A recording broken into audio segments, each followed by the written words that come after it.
Viviamo davvero in un circo. Uno spettacolo di pagliacci. Un mondo di distrazioni in cui tutti vogliono la tua attenzione. Sai che ci vogliono in media 23 minuti per ritrovare la concentrazione dopo una distrazione? Non sorprende che per molti di noi sia così difficile portare a termine le cose oggigiorno. Tutti vogliono rubarti l'attenzione. Ma ti sei mai chiesto il motivo? Perché tutti vogliono la tua attenzione? Perché l'attenzione è denaro. E aspetta un attimo, stai ancora guardando questo video? Sono sicuro che l'algoritmo di YouTube sarà molto contento. Ah, quasi dimenticavo. Grazie.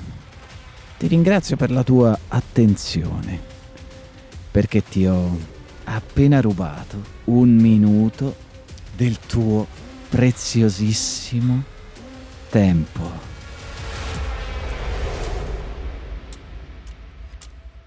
Gli italiani trascorrono ore online. A gennaio 2023 siamo stati sul web per 68 ore e 38 minuti per persona e il 47,6% di questo tempo è stato trascorso sui social media. Se vogliamo fare il calcolo, è più di un'ora di media a persona al giorno. Sono sicuro che questo numero è molto più alto. Le mie domande sono: quali benefici potrei ottenere allontanandomi dai social media? Sarei più produttivo, concentrato? In che modo potrebbe cambiare la mia vita? Ne hai bisogno per crescere e supportare la tua attività? Per restare connesso con gli altri? O invece te ne stai allontanando? O peggio ancora, ti stai sempre più allontanando da te stesso? Voglio vedere se allontanandomi per un po' di tempo da questo oggetto misterioso che a volte sembra spiarci e sapere tutto di noi, sarò capace di dedicarmi di più a quello che è realmente importante per me e non perdere la concentrazione ogni 15 minuti. Quando va bene. E se poi ogni volta ce ne vogliono 23 per riprenderla? Beh, avrete capito che sono abbastanza fottuto. Gli esperti dicono che 30 giorni potrebbero essere sufficienti per rieducare il tuo cervello a rispondere diversamente ad una nuova abitudine. Chiaramente questo numero varia da persona a persona. I primi giorni potrebbero essere brutali per te, ma devi sentirti peggio prima di poterti sentire meglio, giusto? O almeno qualcuno ha detto così.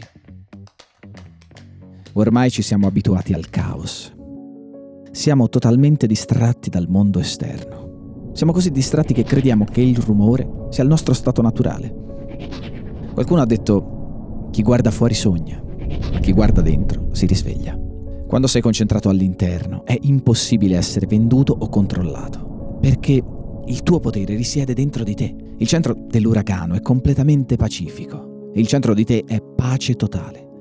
Hai mai provato a stare seduto in una stanza per anche solo 15 minuti senza TV, telefono, niente? Hai mai provato la meditazione? L'obiettivo è ricreare i 3 pilastri fondamentali della tua vita: la mente, il corpo e lo spirito. Se vuoi stabilizzare la tua vita, devi stabilizzare questi 3. Ok, credo che devo solo mettermi qui a sedere, gambe incrociate, palmi all'insù e liberare la mente. Nessun pensiero. Non pensare, Fabio. Focalizzati solo sulla respirazione. Sembra in realtà abbastanza semplice. Sinceramente non capisco perché le persone trovano la meditazione così difficile. Ehi, aspetta un attimo. Sto pensando. Oh, giusto. Focalizzarsi sul respiro. Dentro e fuori. Posso farcela. È rilassante. Sembra tranquillo. E focalizzati sulla respirazione. Sto pensando un'altra volta. Merda, è difficile. Ok, lasciamo fare lo spirito e il corpo per adesso, e concentriamoci sulla mente. Uno alla volta, per carità. Non fare niente è veramente difficile. Sarà per questo che abbiamo paura di farlo. O di non farlo sarebbe più corretto. Vabbè, ad ogni modo siamo costantemente distratti da tutto perché è più semplice per il nostro cervello. Le persone vengono ricompensate pubblicamente per ciò che hanno fatto in privato per anni. Le belle foto si sviluppano dove? Nella camera oscura. Vedi, hai passato così tanto tempo cercando di piacere, cercando di adattarti, di non avere momenti noiosi che non hai mai trascorso quel tempo da solo nella camera oscura.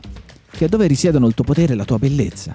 La solitudine è necessaria perché quando sei distratto da tutti questi ladri di attenzione, non hai mai il tempo e la forza mentale per accedere alla tua camera oscura. Non è indispensabile recarsi in una grotta di montagna, ma è necessario ritirarsi dal normale contesto e creare il proprio rifugio. Questo ti consentirà di iniziare a compiere il lavoro necessario interiore per sviluppare nuove abitudini migliori per te. Fatti la domanda: qual è la versione più elevata e sviluppata di me? Trasferiscila su carta, perché se non è documentata è solo un'idea sfumata. Questo sistema che proverò ad utilizzare è una sorta di isolamento, non nel senso letterale del termine. Qualcuno lo chiama Monk Mode o modalità monaco. L'obiettivo principale è non avere distrazioni per raggiungere i propri obiettivi. Ognuno elenca una serie di regole per cambiare la propria routine e massimizzare la produttività. Tra queste, la meditazione ogni giorno, l'esercizio fisico, l'eliminazione di alcol, droghe.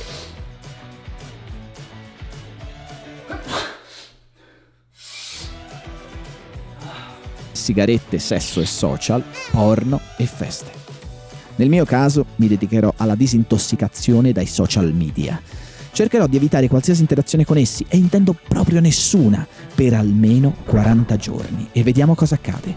Anzi, facciamo 44. Però prima devo togliermi un dubbio. YouTube è un social o non lo è?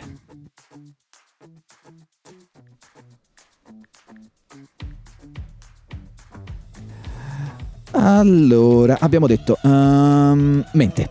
La prima cosa che devi capire è che sei chi sei a causa di ciò che è entrato nella tua mente e puoi cambiare chi sei, indovina come? Cambiando ciò che entra nella tua mente. Dunque, il primo passo è eliminare tutte le sciocchezze che tentano l'ingresso. Poiché la maggior parte di noi non si ritira su una montagna, dobbiamo eliminare tutte le distrazioni tossiche dal nostro ambiente. Tutte?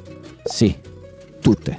Allora, immagina di preparare un bel piatto di spaghetti al pomodoro. Prendi una cipolla, la tagli, la affetti a pezzettini piccini, prendi dell'acqua, la metti a bollire, prendi la pasta, la cuoci perfettamente. Aggiungi una vera salsa di pomodoro, ma non è sufficiente. Allora ci aggiungi un po' di ketchup. Ketchup? Sì, hai sentito bene. Lo mangeresti? Di la verità. Beh, se sei italiano, probabilmente no. E lo stesso accade con la tua mente. Non permettere a nulla di inutile di entrarvi. Nemmeno un po'. Non vuoi essere influenzato da nulla con una bassa vibrazione. Devi proteggerla e respingere tutta la spazzatura che vuole entrare. Per farlo dovevo creare una certa distanza e i primi giorni sono stati più difficili. Sapevo che senza prendere misure estreme sarei tornato alle mie vecchie abitudini e avrei controllato frequentemente il telefono durante il giorno. Conosci il classico triplo tocco? Quel momento proprio prima di uscire di casa, quando controlli il telefono, il portafoglio, le chiavi. Telefono, portafoglio, chiavi. L'ho trasformato nel mio doppio tocco. Solo portafoglio e chiavi.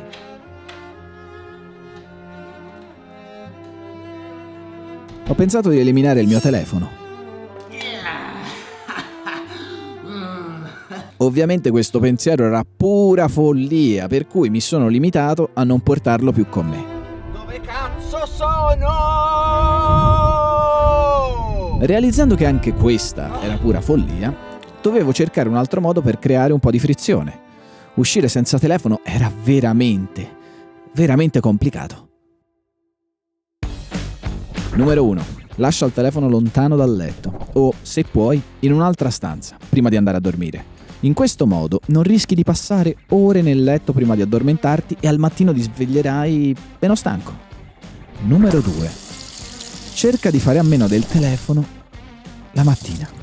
Magari, se proprio non puoi, non toccarlo fino a quando esci di casa o quando hai finito di fare colazione, almeno. In questo modo, invece di iniziare la giornata in modo reattivo, cominci in modo proattivo, decidendo che cosa farai quella mattina senza essere travolto da qualunque trend sia in voga su internet. E per quanto riguarda le simpatiche chat di gruppo, possono aspettare fino a più tardi. Numero 3.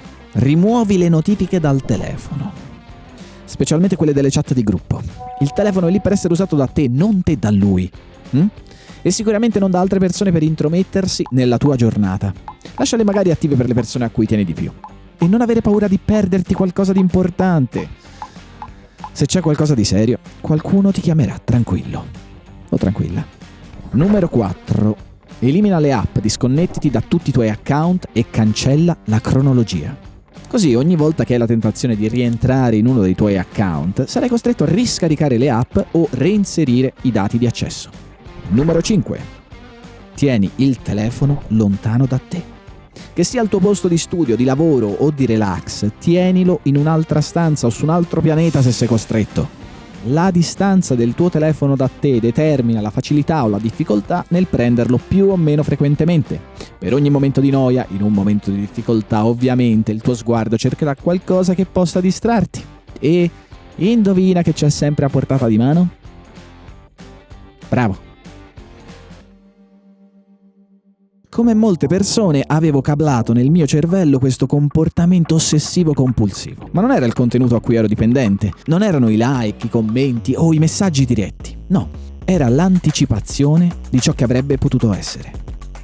Forse un amico mi ha scritto. Forse il ragazzo o la ragazza che mi piace mi ha scritto. Forse uno dei tuoi post è diventato virale. Forse ti hanno messo like all'immagine del profilo. Forse quel potenziale cliente ti ha risposto. Forse da qualche gruppo o pagina hanno pubblicato qualcosa di interessante. Forse i miei vecchi compagni di scuola esprimono i loro pensieri politici. Ci sono diverse ragioni per cui potresti voler smettere di usare i social media.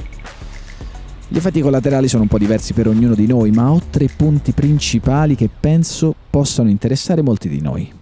Alcune persone trovano che app come Instagram le mettano in modalità confronto, vedendo costantemente cosa posseggono o fanno gli altri. Altri sono dipendenti dal feedback e dall'attenzione. Il telefono può farti sentire più connesso, meno solo. Nella prima settimana prendevo il telefono senza nemmeno pensarci. Lo sbloccavo, iniziavo a sfogliare gli schermi cercando qualcosa per occupare la mia mente vagante. Poi tornavo bruscamente alla realtà e mi rendevo conto di non avere alcun social media. Il mio sistema sembrava funzionare. Ma non è bastato. Avevo iniziato ad utilizzare altre app potenzialmente più pericolose. Il mio interesse era shiftato su cose da comprare. Non facevo altro che aprire le app per sbirciare se c'erano o meno delle offerte su Amazon, B&H o se il venditore di eBay aveva rilanciato sul prezzo. In meno di una settimana avevo iniziato una collezione di lenti vintage, acquistato un'agenda, alcuni libri e una scrivania che si alza e si abbassa da sola. Non solo stavo ancora perdendo del tempo, ma stavo anche spendendo un sacco di soldi. Avevo sostituito i social media con qualcos'altro che persisteva nel distrarmi e ostacolava la mia produttività. Hai mai usato la scusa "non ho abbastanza tempo per fare... puntini"? Lo so, io l'ho sicuramente fatto un sacco di volte. Che tu voglia leggere di più, andare in palestra, avviare un'attività o dedicare più tempo a qualcuno, molte volte pensiamo semplicemente di non avere tempo per farlo, quando in realtà le nostre priorità non sono davvero in ordine. Il problema si è rivelato più serio di quanto immaginassi. L'ansia di aver perso i contatti con gli altri e la preoccupazione di non riuscire a recuperare quei soldi mi tormentavano, impedendomi di dormire la notte. Sapete, alcune volte stare in silenzio con noi stessi ci porta una certa sensazione di disagio. Una discussione in famiglia. Magari il lavoro non va alla grande. Il pensiero di uno dei cari che non sta troppo bene. Le brutte notizie che girano nel mondo. E chi più ne ha più ne metta. Non solo prendere il telefono in mano è diventato un impulso o un'abitudine, ma per la maggior parte di noi è diventato il motivo per scappare dalla realtà e dal rumore dei nostri pensieri. Anche se, dalla 3ª settimana, qualcosa stava cambiando. Al risveglio notavo qualcosa di insolito. Iniziavo come a sentire il rumore della mattina, il sapore del caffè e mi lasciavo trasportare dai miei pensieri. A volte leggevo o mettevo un po' di musica. Le passeggiate e i momenti noiosi diventavano occasioni per pensare più chiaramente. Non solo mi sentivo meno stanco, ma carico di energia. Ho ridotto significativamente il tempo trascorso sul telefono e questo cambiamento ha portato a un aumento notevole della mia produttività e della mia presenza sia con me stesso che con gli altri. Curiosamente ho scritto questo video nel minor tempo mai impiegato e credo che il perché sia dovuto al fatto che avevo diminuito drasticamente tutte quelle interruzioni che i social media mi portavano. Forse dedicavo anche meno tempo ai miei impegni, ma con maggiore focus. Ehi, aspetta un attimo, non fraintendermi. Con questo video non voglio dire che i social media sono inutili e che vanno evitati completamente. No, non è questo il messaggio. I social media possono essere un grande strumento per restare in contatto con le persone, anche lontane, come faccio io con la mia famiglia, i miei amici, e offrire opportunità di lavoro. Credo che però sia necessario rendersi conto che più le nostre distrazioni sono additive, più ci identifichiamo con le opinioni degli altri, ci allontaniamo da noi stessi e meno energia abbiamo a disposizione. Quando capisci ciò che è importante per te, è necessario eliminare ciò che ti distrae e riduce quell'energia. Seth Godin scrive in un articolo: la Gioconda ha una presenza enorme sui social media. La sua immagine è ovunque, ma lei non twitta. È grande sui social media perché è un'icona, ma non è un'icona perché è grande sui social media. La storia di prendersi cura dei propri social media è seducente, ma è una via senza uscita. Un po' come passare un'ora in più a scegliere quale cravatta indossare prima di fare un discorso. L'impulso di tornare sui social media è alimentato principalmente dalla paura di perdere qualcosa. Per qualche motivo ci siamo convinti che sia importante, che sia necessario. Ma una volta riconnesso mi sono reso conto di una semplice verità: che non mi ero perso nulla.